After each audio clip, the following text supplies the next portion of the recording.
안녕하세요. 저는 현재 재혼해서 성북동에 살고 있는 40대 여성입니다. 제 인생에서 두 번이나 결혼 생활을 하게 될 줄은 몰랐으나 사람 일은 정말 모르더라고요. 지금은 너무나 안정된 삶을 살고 있고 아이도 하나 낳아 키우고 있는데 첫 번째 결혼 생활은 정말이지 불안의 연속이었습니다. 복잡한 여자 관계로 그렇게 속을 썩이더니 결국 바람까지 피워 결혼 생활을 파탄에 이르게 했던 전 남편이었죠. 왜 그런 말이 있잖아요. 사랑을 하는 데 있어서 더 많이 좋아하는 쪽이 을이 된다고요. 제가 을이었습니다. 저는 대학교에 들어가서 전 남편을 처음 만나게 되었는데 그 자리가 동아리였습니다. 180이 넘는 키에 잘생긴 외모, 거기다 매너까지 갖춘 전 남편은 그야말로 여학생들에게 인기 대상이었습니다. 저 역시 좋아하게 되었죠. 그러다 동아리에서 MT를 가게 되었고 친구들은 물론 선배들과 고기도 구워 먹고 이런저런 얘기를 나누며 전 남편과 저는 한층 더 친한 사이가 되었습니다. 이후 저는 더 많이 좋아하게 되었고 동아리 활동을 아주 열심히 했어요. 그런데 어느 날 전 남편이 저에게 관심을 보이며 사귀자는 말을 하더라고요. 사실 저도 대충 짐작은 했습니다. 처음 동아리에 들어갔을 때 전 남편과 저는 눈이 마주쳤는데 그때부터 둘 다 호감을 갖게 된 것을요. 하지만 저는 내성적인 성격이라 티를 내지 못했고 그냥 대학 친구로서만 지내다가 사귀자는 말에 바로 오케이 했습니다. 그렇게 저희는 대학교 CC가 되었으며 각자 본 수업이 끝나면 항상 만나서 데이트를 했죠. 영화도 보고 술도 한잔하고요.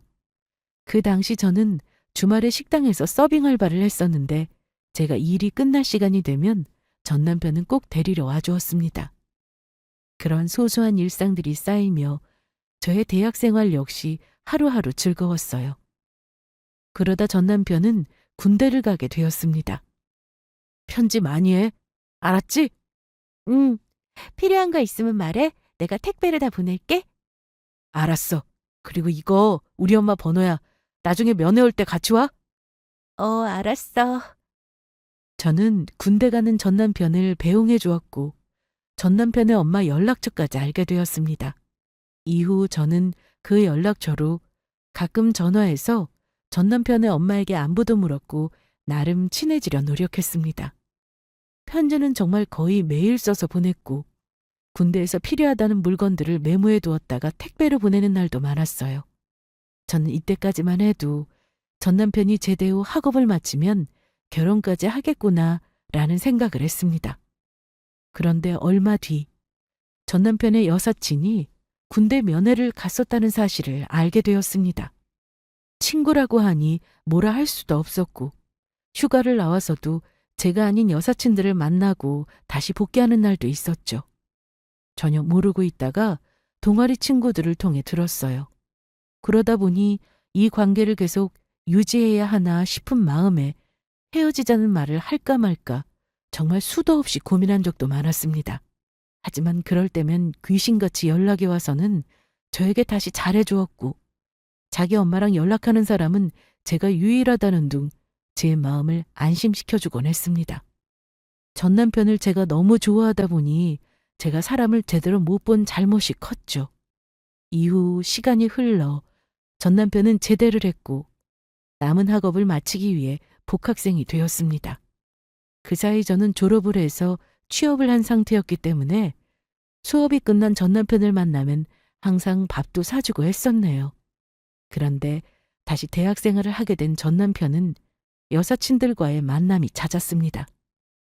그렇다고 해서 저를 멀리하거나 하지 않았기에 제가 뭐라고 할 수도 없었어요. 그리고 결국은 저와 결혼도 했죠. 사실 주변에서 제 친한 친구들은 이런 말을 하긴 했습니다. 유진아, 여자는 자기 좋아해주는 남자 만나야 하는데 정말 괜찮겠어? 내가 쭉 봤는데 수호 걔는 여자 관계도 복잡하고 너 마음고생도 많이 했잖아. 결혼한다고 하니까 걱정된다. 나도 알아. 그런데 나도 좋아하고 수호도 나 좋다고 하잖아. 그래, 네가 줬으면 됐어.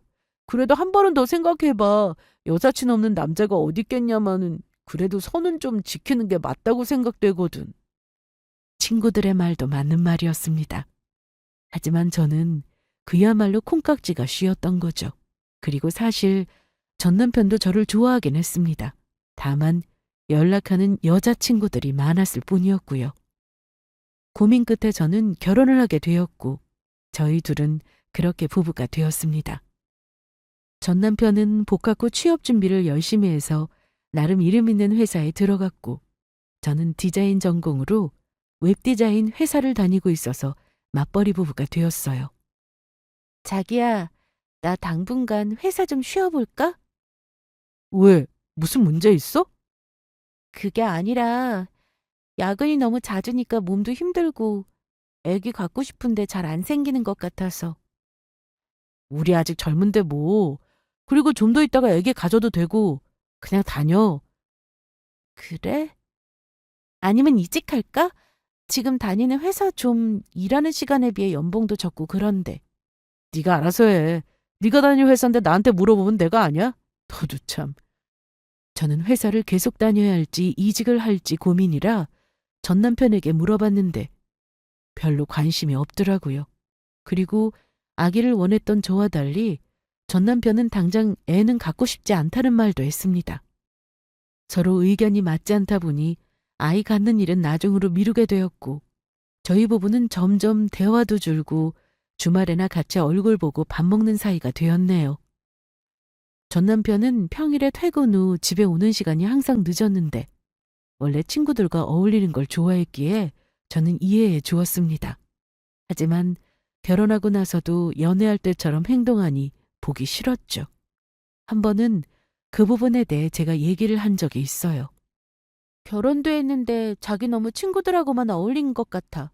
만나는 거야 좋은데 지난주에는 일주일 내내 만나서 술 마시고 들어왔잖아. 좀 줄였으면 좋겠어. 넌 친구 만나는 거 가지고 뭐라고 하냐? 왜 그래? 나 일도 힘든데 그렇게라도 스트레스 풀고 싶다고. 그것도 못하게 하는 거야? 그게 아니라 일주일에 한두 번도 아니고 내내 놀고 오는 건 좀 너무하잖아. 넌 겨우 소주 2잔, 맥주 1잔이면 취해서 더 못 먹는 애고. 내가 너랑 술 마시면서 무슨 얘기를 하냐고. 그러니까 친구들 만나는 거지. 그래, 네 말대로 나 술 못 마셔. 그런데 너 친구들 만나는 거야 내가 이해한다고 치는데 왜 계속 미연이랑 지숙이도 같이 만나는 건데 내가 모르고 있는 줄 알았어? 친구들 좋아하는 거야. 다른 남편들도 많이 그러니까 이해한다고 쳐도. 대학교 때 여사친들이었던 친구들도 만나고 들어오니 신경질이 났습니다. 그 친구들은 아직 미혼이었거든요. 그리고 저와 마찬가지로 전 남편을 좋아했었기에 만나는 게 좀 싫었습니다. 너 그건 어떻게 알았냐? 나 감시하냐? 걔네 나랑도 친구야. 너 지난주 목요일에 술 먹고 잔뜩 취해서 들어온 날 지숙이가 나한테 톡했어. 너 전화 안 받는다고 잘 들어갔는지 걱정된다면서. 어디 걔뿐이야? 미연이도 연락 왔다고. 전 남편은 잠시 말을 잇지 못하더니 야, 나랑 걔네가 무슨 사이인지 너도 알면서 지금 무슨 의심하는 거냐? 그럼 내가 대학교 때 남자 선배들이나 같은 과 남자들하고 지금 술 마시고 늦게까지 연락 없이 놀고 들어와도 너 괜찮아? 거기다 내 친구들이 너한테 대신 연락해서 유진이 걱정된다며 잘 들어갔느냐고 물어보면 너 기분 좋냐고. 그랬더니 아무 말도 못하더라고요. 미안하다는 사과를 하는데도 저는 화가 풀리지 않았습니다. 그래도 어떡합니까? 잘못했다고 하는데 이걸로 이혼할 수도 없고 시간이 지나면서 자연스럽게 또 풀렸죠. 그 이후로 한동안 술 약속을 잡지 않았던 전 남편은 일찍 퇴근해서 저와 시간도 보내고 같이 심야 영화도 보고 연애 때 기분을 내며 사이가 조금씩 좋아지고 있었습니다. 하지만 그게 참 얼마 가지 않더라고요. 제가 화도 풀리고 전처럼 자기한테 잘해주니 또다시 술자리에 자주 나갔습니다. 그래서 저도 이건 어쩔 수 없구나 싶어 내려놓고 살았죠.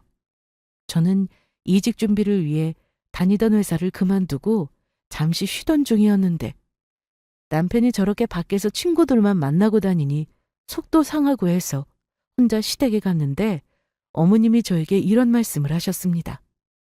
예, 유진아, 우리 아들이 노는 거 참 좋아하는 거 너도 알지? 내 아들이라서 이런 말 하는 게 아니라 애는 참 착해. 네, 저도 알죠. 그래서 하는 말인데 남자는 도박이랑 바람만 안 피우면 된다. 그거 말고 다른 문제로 너 속썩이면 그래도 건강하니까 그걸로 됐다 생각하고 살아. 응? 남편 아파봐라. 너만 고생하지 안 그래? 그러니까 네가 많이 이해하고 살아.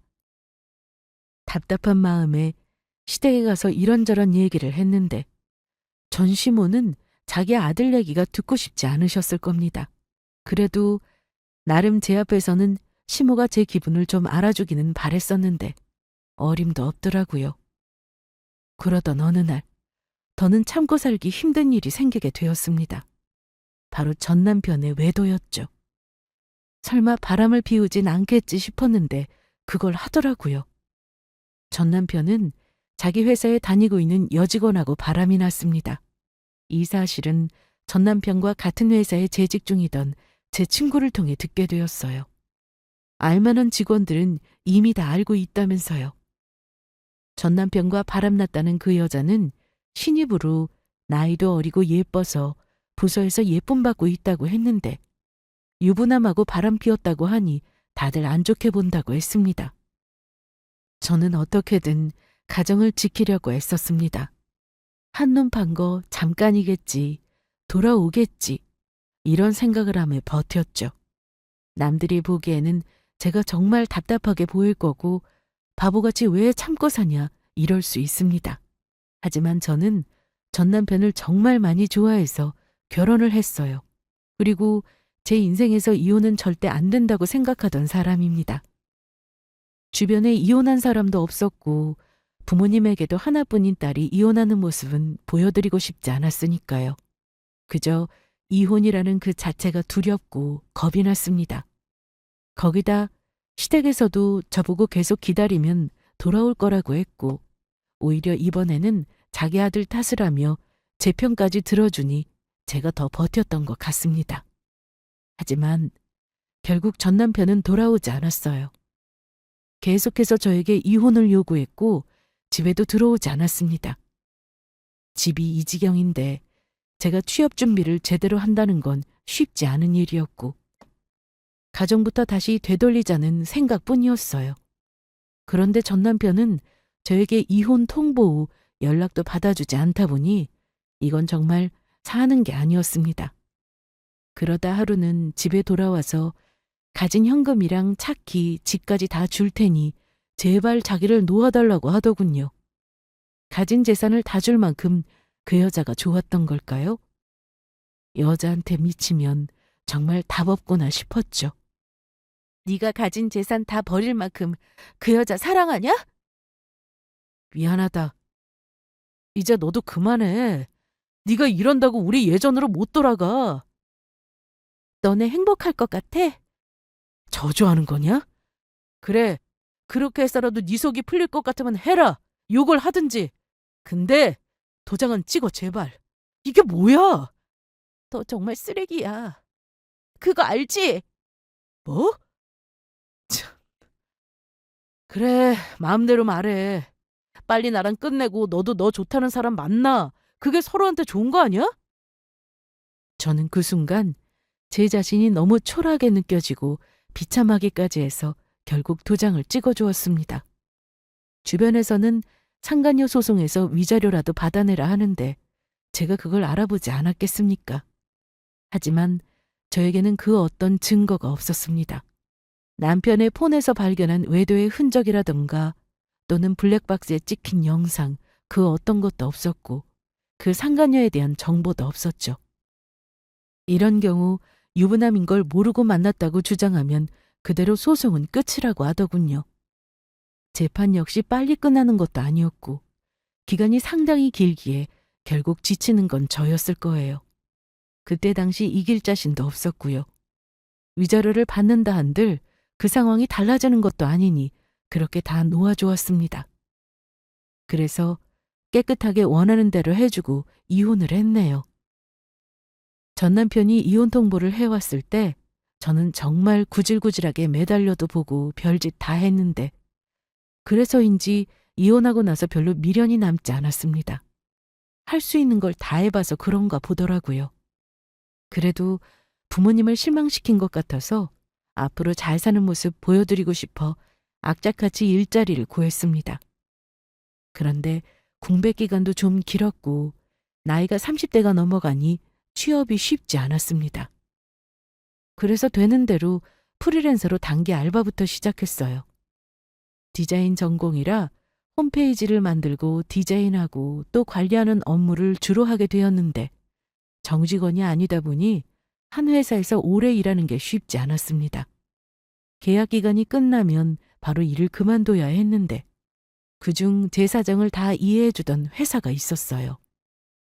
제가 구인 공고 사이트에서 모집 공고를 보고 이력서를 제출했더니 전화로 면접을 보게 되었고 이후 직접 회사에 나가 사장님과 대면 면접을 봤는데 생각보다 젊은 분이 사장이라 놀랐고 회사를 직원들과 함께 잘 키워나가면 좋겠다고 하셨죠.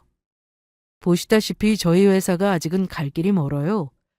그런데 정말 잘 키워보고 싶고 열정이 있는 직원들을 구하고 있습니다. 지금 안에서 일하고 있는 몇몇 직원분들은 나이도 좀 있는데 유진 씨처럼 경력 단절된 여성분들이 많아요. 최대한 사정 봐드리고 있으니 우리 잘해봅시다. 저는 첫 느낌이 정말 좋았습니다. 그동안 일했던 회사들은 그냥 사무적으로만 대했는데 이 회사는 직원 한 명 한 명을 존중해주는 느낌이 들었어요. 그렇게 면접을 보고 난 후 저는 집에서 재택으로 일하기 시작했고 얼마 뒤 일을 잘한다고 하면서 사무실에 자리를 만들어줄 테니 나와서 일하라는 제안도 받게 되었습니다. 그래서 저는 고민할 것도 없이 출근하기 시작했습니다. 재택으로 일할 때보다 급여도 많았고 사무실 분위기도 정말 좋았습니다. 저처럼 경력 단절로 취업이 쉽지 않았던 여성분들이 있어서 대화도 통하니 사무실 분위기가 좋을 수밖에요. 이 회사는 화장품 제조회사였는데 주로 여성들이 타겟층이었고 SNS 홍보를 통해 조금씩 성장하고 있었습니다. 그런데 어느 날 회사에서 중요한 일정을 앞두고 전 직원이 야근을 하게 되었어요. 고생 많으셨어요. 이제 다들 퇴근 준비하세요. 네. 벌써 10시가 넘었네요. 택시 타야겠다. 유진 씨는 제가 같은 방향이니까 태워다 드릴게요. 저만요? 아니에요. 택시 타면 금방인데요. 유진 씨하고 민석 씨 같이 가요. 방향 같잖아요. 그리고 다른 직원분들은 택시비 다 지급했어요. 방향이 다르니 제가 다 태워드릴 수도 없고 저도 지금 나갈 거니까 같이 타고 가세요. 그렇게 저는 다른 직원 한 명과 사장님의 차를 타게 되었고 집에 가는 동안 이런저런 얘기를 나누었습니다. 그러다 그 직원이 먼저 내렸고 사장님과 단둘이 집에 가는 동안에도 대화가 끊기지 않았죠. 확실히 직원분들이 일을 다 잘하세요. 무엇보다 열정 있는 분들만 뽑았더니 요즘 시장 반응도 너무 좋고요. 맞아요. 저도 매일 출근해서 일하는 게 정말 재밌어요. 진짜 우리 직원들 상줘야 한다니까요. 드림팀이에요, 완전. 팀워크가 정말 중요한데 우리 회사 사람들 나중에 내가 다 잊지 않고 챙겨줄 거예요. 그러니까 유진 씨도 오래오래 다녀요.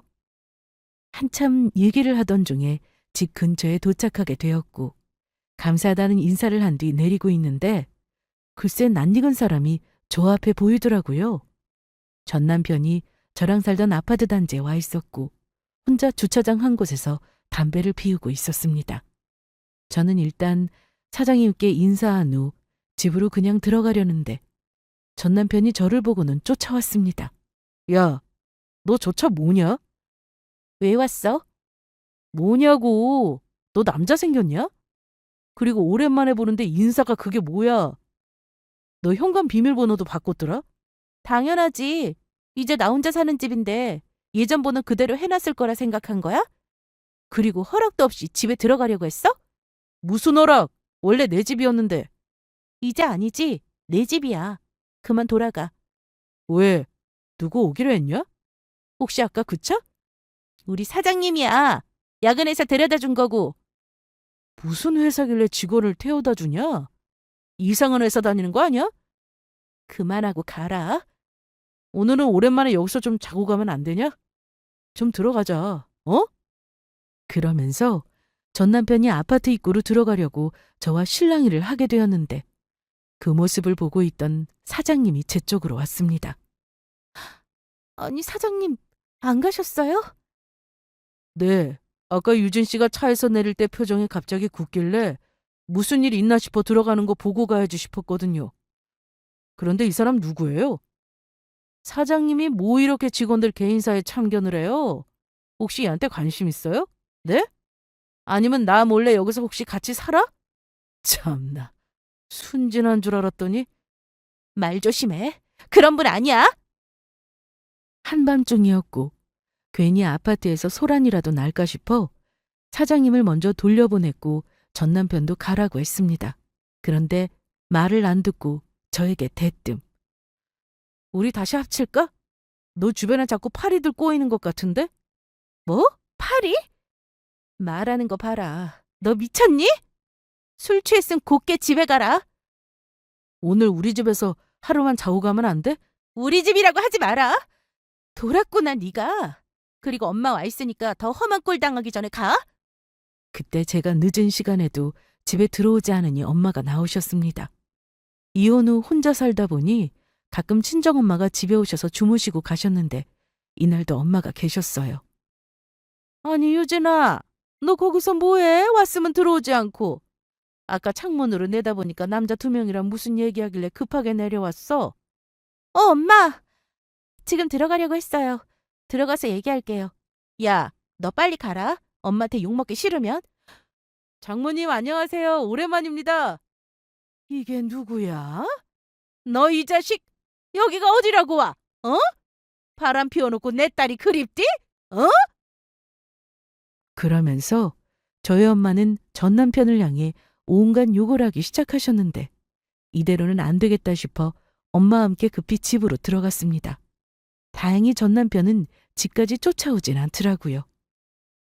다음 날 출근했는데 사장님은 저를 따로 불러 전 남편에 대해 물으셨고 대충 설명을 해드렸습니다. 개인사라 자세히 말하는 것도 이상하더군요. 이후 전 남편은 더는 찾아오는 일이 없었고 저는 회사 일에 집중하며 더 열심히 살았습니다. 그리고 한 가지 제 삶에도 변화가 있었는데 바로 만나는 사람이었습니다. 그 사람은 다름 아닌 회사 사장님이었는데요. 처음에는 다시는 결혼이라는 걸 하지 않겠다고 다짐했기에 그 누구든 곁을 주지 않으리라 다짐했었습니다. 그런데 사장님의 배려와 또 한결같은 모습에 만나게 되었어요. 물론 만나는 동안에도 결혼은 생각도 안 했습니다. 하지만 함께 회사를 키워나가는 입장에서 동재라는 것도 느끼고 이성을 대할 때 상대가 헷갈리지 않도록 정확히 선을 긋는 모습도 좋아 보였네요. 저와 만나는 내내 제가 쉽게 마음을 열지 않았을 때에도 처음과 똑같은 변함없는 모습을 보여주며 저에게 믿음도 심어주었고 무엇보다 저와 같이 이혼을 한 번 경험했던 사람이라 그런지 저와 잘 통하는 부분도 있었습니다. 그렇게 저는 계획에도 없던 결혼을 또 한 번 하게 되었습니다. 재혼 후 5년이 지났고 저희 회사는 전보다 훨씬 성장했습니다.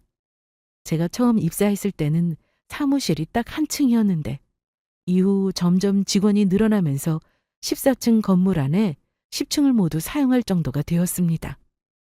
매년 직원들도 많이 뽑으며 중견기업 중 탄탄한 회사로 손꼽히기도 했죠. 그러다 영업부에서 경력직을 새로 구하고 모집 공고를 내게 되었고 수많은 사람들이 이력서를 보내왔습니다. 저는 원래 하던 일을 하면서 남편과 함께 회사를 공동으로 경영하게 되었는데 직원을 뽑는 일은 인사과 담당이라 최종 면접자들에 대해서만 확인할 수 있었습니다. 면접은 원래 해당 부서 직원들과 인사과 직원 그리고 2차로 임원 및 사장님과의 면접으로 진행이 됩니다. 그런데 올해는 저에게도 참여를 하라고 하더라고요. 여보, 유진아. 아니, 회사에서는 이름을 부르지 말라니까요. 직원들 눈치 보이게. 뭐 어때? 내 마누란 거 다 아는데. 그래도 회사에서만큼은 그냥 직원으로 대해줘요. 그런데 왜요? 무슨 일 있어요? 내일 영업부 경력직 면접 있잖아. 알고 있어요. 올해부터는 자기도 면접에 참여하면 어떨까 싶어서. 에이, 내가 아무리 공동 경영인이라고 해도 면접은 좀 그렇지.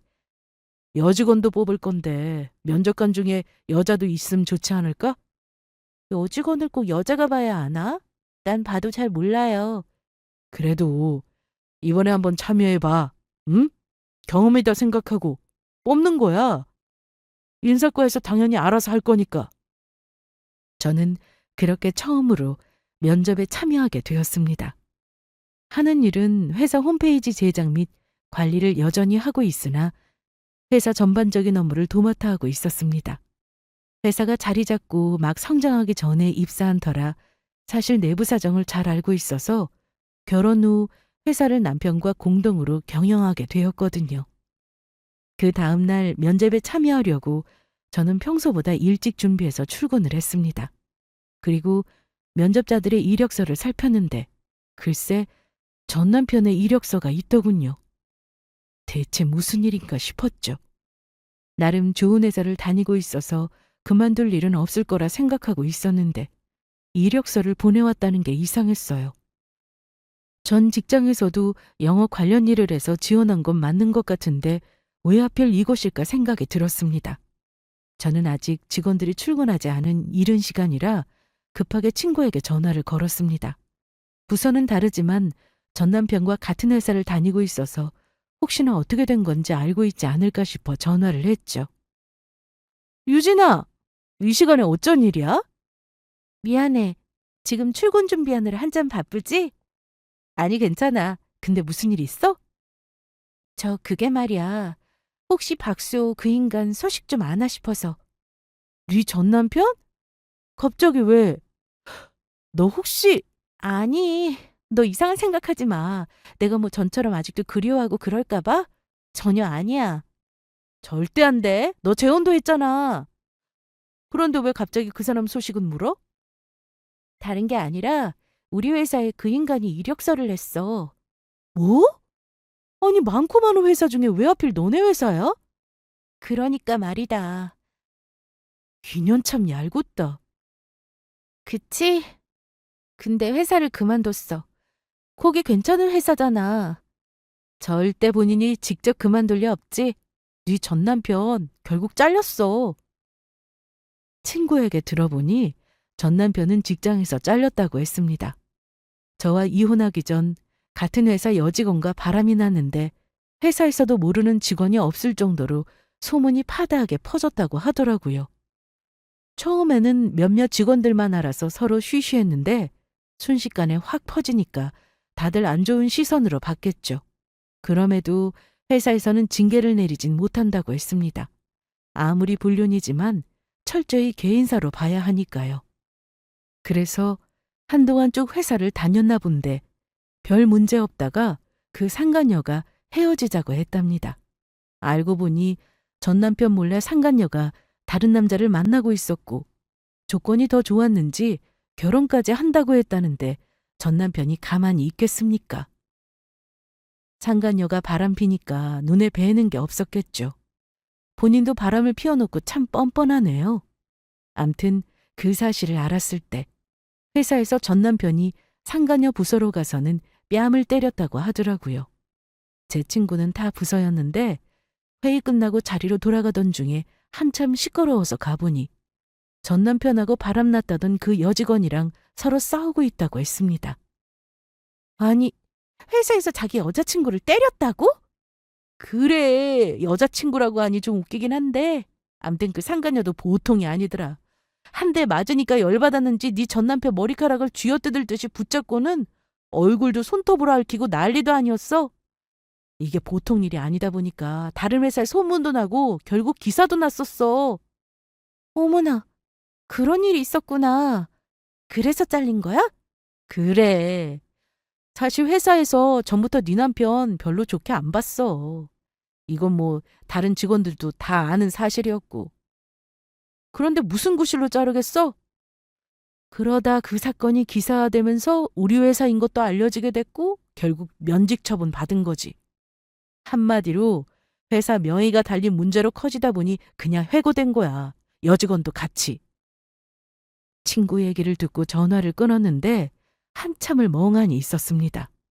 일단 당장 10시에 면접이 시작되는데 전 남편의 얼굴 볼 생각을 하니 짜증이 확 올라오더라고요. 거기다 남편은 오늘 일이 있어 회사에 오후에나 출근을 해서 말할 시간도 없었죠. 저는 한편으로는 그냥 서류 탈락을 했다고 연락을 할까 생각도 했습니다. 하지만 서류 합격을 한 사람을 아무 이유 없이 그렇게 말하는 것도 좀 아닌 것 같더라고요. 머릿속에 온갖 생각이 섞여 있는 동안 직원들은 출근을 하기 시작했고 곧 면접 시간도 다가오고 있었습니다. 그런데 남편의 이력서를 자세히 들여다보니 경력 내용이 사실과 달랐고 자소서 역시 제가 아는 것과 다른 내용이 적혀 있었습니다. 같이 살았던 사람인데 이력서를 거짓으로 작성한 걸 보니 좀 어이가 없었죠. 그래서 잘하면 이걸로 면접에서 바로 탈락시킬 수도 있겠다 싶었습니다. 9시 반이 되었을 때 면접자들이 왔고 대기실에서 대기를 하고 있었습니다. 뒤이어 전 남편의 모습이 보였는데 회사 입구에서부터 바로 눈에 들어오더라고요. 워낙에 키가 컸기 때문에 함께 들어오는 면접자들에 비해 눈에 띄었습니다. 제가 전 남편을 빤히 쳐다보니 저를 보고 전 남편이 놀라서는 다가오더군요. 아니 뭐야? 너 혹시 여기 다녀? 어. 아, 그것도 모르고 지원했네. 근데 여기 유망기업인데 네가 어떻게 들어왔냐? 옷차림새 보니까 혹시 비서? 꼬락 서니까 딱 비서구만. 내가 맞췄지? 저는 대답하지 않았습니다. 그리고 제 갈 길을 가려는데 전 남편이 저한테 이러더라고요. 야, 함유진, 너 내가 이 회사 합격하면 아는 척하지 마라. 말 안 해도 당연히 합격일 텐데 너 때문에 골치 아프게 다니기 싫다. 왜? 전 직장에서는 골치 아픈 일이 있었나 봐? 뭐라고? 헛소리 하지 마. 너 내 전 직장이 어딘지 알고 있잖아. 거기도 뭐 아무나 들어가는 줄 아냐? 그런데 왜 여길 지원했어? 그냥 쭉 다니지? 그거야. 그걸 내가 왜 너한테 말하냐? 나 면접 봐야 되니까 꺼져. 저는 여전히 저를 무시하는 전 남편을 향해 과연 네가 합격할 수 있겠냐 하고 한 소리 해주고는 면접 준비를 하러 갔습니다. 4명씩 면접을 보는 것으로 되어 있었고 전 남편은 3조로 대기 중이었습니다. 2조까지 면접관으로 잘 참여했다가 화장실이 급해 잠시 자리를 비웠는데 그 사이 3조 면접자들이 들어와 있었습니다. 다행히 시작 전에 저도 들어갔는데 그때 저를 보던 전 남편의 눈빛이 아직도 생생하네요. 아무 말도 못하고 저를 빤히 쳐다보는데 마치 네가 여기 있을 사람이 아닌데 대체 왜 면접관 자리에 앉느냐고 눈으로 말하는 것 같았습니다. 그리고는 얼굴이 붉어지는데 뭔가 잘못된 것 같다고 스스로 느끼는 것 같았죠. 저는 최대한 개인 감정을 자제하고 면접을 보기 시작했습니다. 전 남편을 포함한 총 4명의 지원자들에게 지원 동기와 이전 직장에서의 경력사항에 대해서 말해달라고 했죠. 차례대로 답변을 하기 시작했는데 전 남편도 여기까지는 대답을 잘했습니다. 그 이후 다른 면접관들의 질문도 이어졌습니다. 신입을 뽑는 자리가 아니라 경력직이라 이전 직장에 대한 질문이 많았습니다. 그런데 전 남편이 잠깐 일했던 근무지도 오래 일한 것처럼 써놓았고 전 직장에서 받았던 연봉도 부풀려 기재했더라고요. 제가 이걸 놓칠 수가 없었죠. 박수호 씨는 전 직장에서 연봉을 7천만 원 받았다고 적어놓았는데 맞나요? 네, 맞습니다. 그럼 이 회사에 합격하면 희망 연봉은 어떻게 되죠? 기재해 놓은 것과 같이 7,500 희망합니다. 전 직장이 이름 있는 기업이기도 하고 저는 경력도 긴 편이라서요. 그래요? 여기 기재한 부분 모두 확실한가요? 저는 전 남편에게 물었고 이후 다른 지원자들에게도 모두 물었습니다. 4명은 모두 맞다고 대답을 했는데 만일 거짓임이 드러나면 합격을 하더라도 다시 취소될 수 있음을 안내해 주었죠. 그런데 끝까지 전 남편은 모두 맞다고 하더라고요. 그리고 마지막으로 전 직장에서 퇴사한 이유를 물었습니다. 다들 더 나은 조건으로 현재 회사에 지원했다고 하는데 전 남편의 경우에도 비슷한 대답을 했습니다. 그럼 전 직장에서 경력증명서 받아올 수 있습니까? 그건 이미 제출했습니다. 그 퇴사 사유가 분명히 나오도록 해서 다시 받아올 수 있는지 묻는 겁니다. 다른 지원자분들은 사유가 명확하게 나와 있는데 박수호 씨 경력 증명서에만 사유란이 비어 있네요. 그랬더니 전 남편이 말 그대로 경력 증명서인데 퇴사 사유가 왜 필요해요? 지금 면접은 경력직을 뽑고 있습니다. 그래서 전 직장에서 어떻게 근무했는지에 대해 저희 회사에서는 알 필요가 있고요. 그렇게 저는 모든 면접을 마치고 인사과로 향했는데 그때 전 남편이 저를 불러 세우더니 화를 내기 시작했습니다. 야, 네가 뭔데 면접을 보냐? 뭐 여기 뭐 임원이라도 되냐? 그건 네가 알 거 없고. 야, 너 많이 컸다. 나한테 이제 할 말 똑바로 하는 거 보니까. 나 바쁜데. 면접 봤으면 그만 가봐. 너 개인적인 감정으로 나한테 그런 못된 질문한 거 내가 모를 줄 알아? 무슨 말이야? 전 직장에서 일을 왜 자꾸 물어보는데. 그리고 퇴사 사유? 야, 경력 증명서에 보통은 퇴사 사유 그딴 거 안 적어서 받아올 수 있는 거야. 그런데 네가 뭐라고 그걸 적어오라 말하냐? 난 여기 회사 직원이니까. 오늘 면접관이었고. 그러니 충분히 요청할 수 있지. 너 합격하면 2차로 사정하고 면접 보게 될 거야. 그런데 거짓말로 지원해서 합격한 사람이 2차 면접까지 보는 일은 없어야 하지 않니? 너 연봉도 엄청 올려서 적었던데. 네가 뭘 모르나 본데. 다 그래. 누가 자기 연봉 솔직하게 적냐? 조금씩 올려 적는 거라고. 그래, 알았다. 그만 가봐. 혹시 나 떨어지면 그거 너 때문인 줄 알 거야. 나 그럼 다시 와서 항의할 거라고. 개인적인 감정으로 그랬다간 내가 다 밝힌다. 어? 마음대로 해. 그리고 네가 탈락했다면 그건 나한테서 이유를 찾지 말고 너한테서 찾아야 될 거야. 오늘 너랑 같은 조였던 지원자들 실력 정말 좋았거든. 스펙도 좋고. 그런데 그때 남편이 일을 보고 회사로 막 들어오고 있었습니다. 저를 보고는 유진아! 이제 와요? 오늘 면접 본 소감은? 좀 떨렸는데 할만했어요. 거봐, 너 할 수 있다니까. 그런데 이분은 누구셔? 낯이 좀 익는데? 아, 오늘 면접 보러 온 사람인데 궁금한 게 많은지 저한테 자꾸 질문하길래 답해주고 있었어요. 그만 가보세요, 박수호 씨? 남편과 대화하는 도중 지나가던 직원들이 사장님이라며 인사를 했고 그 모습을 보던 전 남편은 놀란 표정을 하더니 저와 남편을 한참이나 쳐다보고는 돌아갔습니다. 제가 사장님과 친분이 있어 보여서 더 빤히 쳐다봤을 겁니다. 저는 이후 남편에게 모두 얘기했습니다. 사실 저 사람 내 전 남편이에요. 당신도 그날 봤었죠? 몇 년 전 우리 회사 야근한다고 나 태워다 준 날 기억나요? 그때 제가 사는 아파트 단지 안에서 잠깐 마주쳤는데. 아, 생각난다. 어쩐지 어디서 본 것 같더라니. 그런데 저 사람이 우리 회사 면접을 보러 왔어요? 네. 저도 이력서 보고 깜짝 놀랐어요. 오늘 아침에 봤거든요. 면접은 그럼 어떻게 본 거예요? 그런데 이미 탈락이에요. 내가 원했던 바이긴 한데 다른 지원자들 스펙이 너무 좋고 경력도 화려하고 그래서. 다행이네요. 당신 괜찮아요? 그럼요. 괜찮죠? 진짜 세상 좁다는 말이 괜히 있는 게 아닌 것 같아요. 어쩜 여기서 다 만나고. 다행히도 남편은 별 신경을 쓰지 않았습니다. 그리고 어차피 탈락한 사실을 저는 알고 있었기에 그 또한 다행이라고 생각하고 지냈죠. 그런데 그날 저녁 자려고 누웠는데 모르는 번호로 문자가 왔습니다. 유진아, 자니? 나야 수호. 아까 회사에서 미안했다. 말이 좀 심했지? 너 보고 나니까 잠이 안 와서 우리 연애 때 생각도 나고 네가 나 많이 좋아했는데 내가 그거 알면서 모른 척하고 다른 여자한테 눈 돌리고 지금 생각하니까 왜 그랬나 싶다. 그냥 이 밤에 보고 싶고 생각나서 문자했어. 미안. 그런데 이 문자를 제 남편도 같이 봤습니다.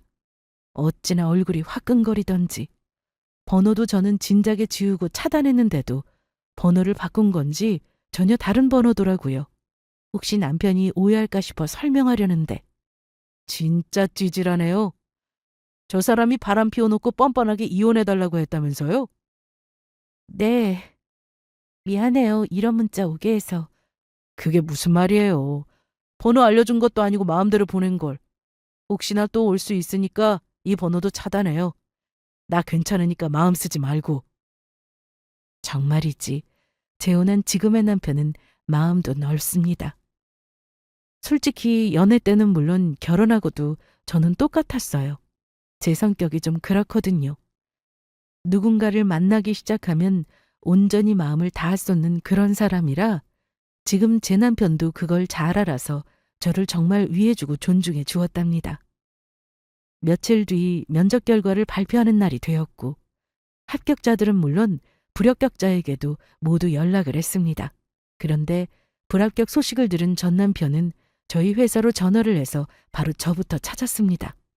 저는 남편과 회사 공동 경영인이라 임원실에 있는 층에서 근무하고 있었는데 전 남편으로부터 전화가 왔다는 말에 올 것이 왔구나 싶었어요.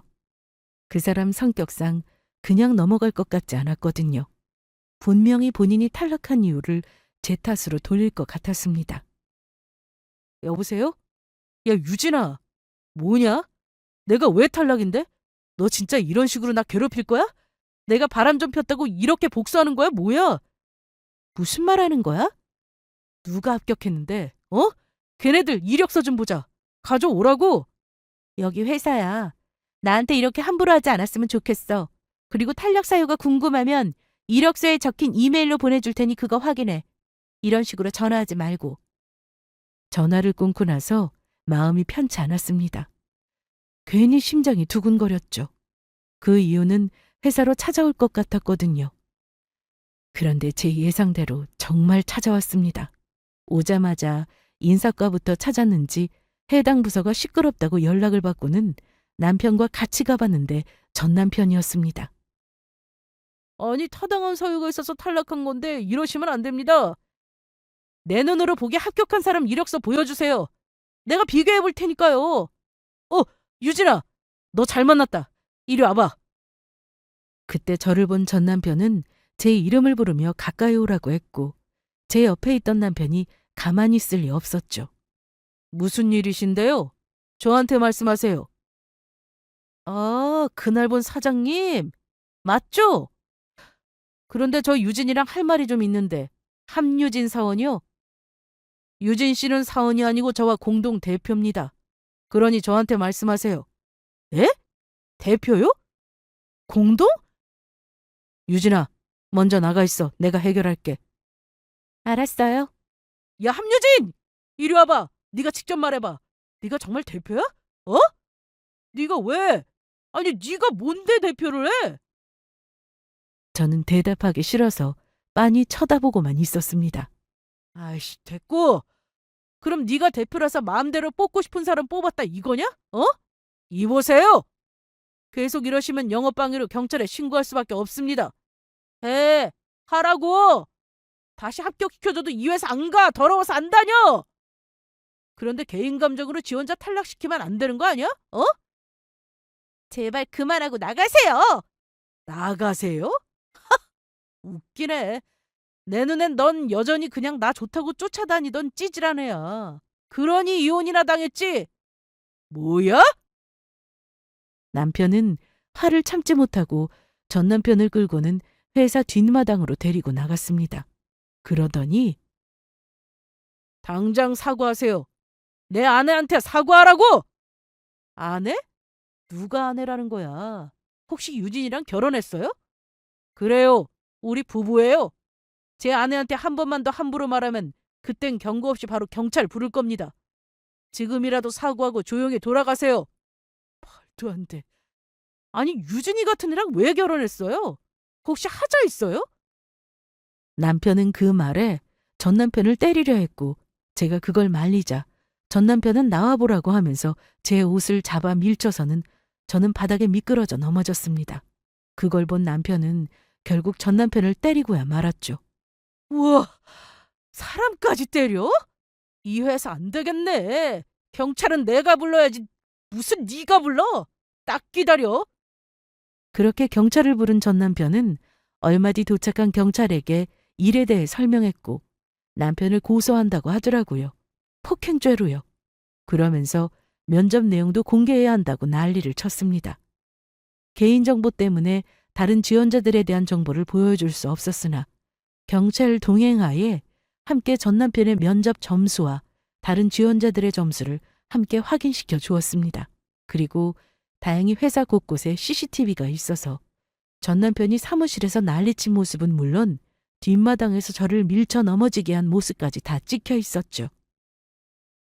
경찰이 출동한 이상 조사받으러 경찰서에 가야 한다고 해서 다 같이 갔는데 제가 맞은 것과 또 남편이 전 남편을 때린 것 때문에 서로 합의해서 끝낼지 고소를 할지 결정을 해야 했습니다.